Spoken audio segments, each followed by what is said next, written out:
భూమి కొనుగోలు చేసి డబ్బులు ఇవ్వడం లేదని ఓ వ్యక్తిపై కక్ష పెంచుకున్నారు. మాట్లాడదాం అని పిలిచి ఆ వ్యక్తిని తండ్రి కొడుకుని కలిసి కిరాతకంగా హత్య చేశారు. రాడ్డుతో కొట్టి గొంతు నులిమి చంపేశారు. మృతదేహాన్ని గోనె సంచిలో కుక్కి పాడుపట్ట బావిలో పడేసి పూడ్చిపెట్టారు. ఈ ఘటన కామారెడ్డి జిల్లాలో సంచలనం సృష్టించింది. ఈ కేసును 24 గంటల్లోనే ఛేదించారు పోలీసులు. నేటి జేఈఈ అడ్వాన్స్డ్ ఓపెన్ కేటగిరీలో Telangana best rank, all India 4th rank ఒక్క శ్రీ చైతన్యదే, మరెవ్వరికీ లేదు. AP best rank, all India 9th rank ఒక్క శ్రీ చైతన్యదే, మరెవ్వరికీ లేదు. కామారెడ్డి జిల్లాలోని లింగాపూర్కి చెందిన రాజురెడ్డి అనే రైతు హత్య తీవ్ర కలకలం సృష్టించింది.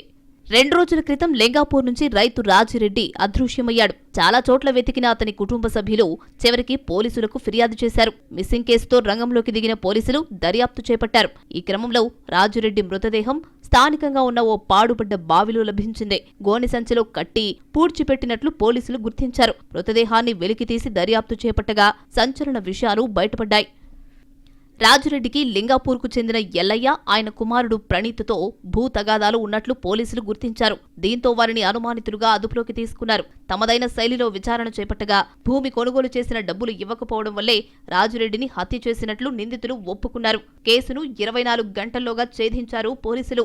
అదే సమయంలో నిందితులను అరెస్ట్ చేసి రిమాండ్కు తరలించారు.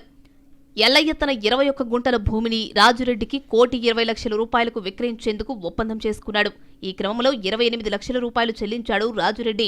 మిగతా డబ్బులు విడతల వారీగా చెల్లించేలా ఒప్పందం చేసుకున్నారు. 28 లక్షల రూపాయల్లో 20 లక్షల రూపాయలు వెచ్చించి తాడ్వాయి మండలం ఎర్రాపహాళ్లో ఎల్లయ్య 2 ఎకరాల భూమిని కొనుగోలు చేశాడు. భూమికి చెల్లించాల్సిన మరో 20 లక్షల నగదును రిజిస్ట్రేషన్ సమయంలో చెల్లించేలా ఒప్పందం చేసుకున్నాడు. రాజురెడ్డి తన భూమి డబ్బులు ఇవ్వగానే ఎర్రపహాడ్ భూ యజమానికి డబ్బులివ్వాలని భావించాడు ఎల్లయ్య. కానీ రాజురెడ్డి డబ్బులు చెల్లించకపోవడం వల్ల గొడవలు మొదలయ్యాయి. దీంతో రాజురెడ్డిపై కక్ష పెట్టుకున్న ఎల్లయ్య, అతని కుమారుడు ప్రణీత్ రాజురెడ్డి హత్యకు స్కెచ్ చేశారు. మాట్లాడేదుందంటూ రాజురెడ్డిని తమ ఇంటి వెనుక పశువుల కొట్టం వద్దకు పిలిచారు. రాజురెడ్డి రావడంతోనే ఎల్లయ్య అతని మెడపై రాడ్డుతో బలంగా కొట్టాడు.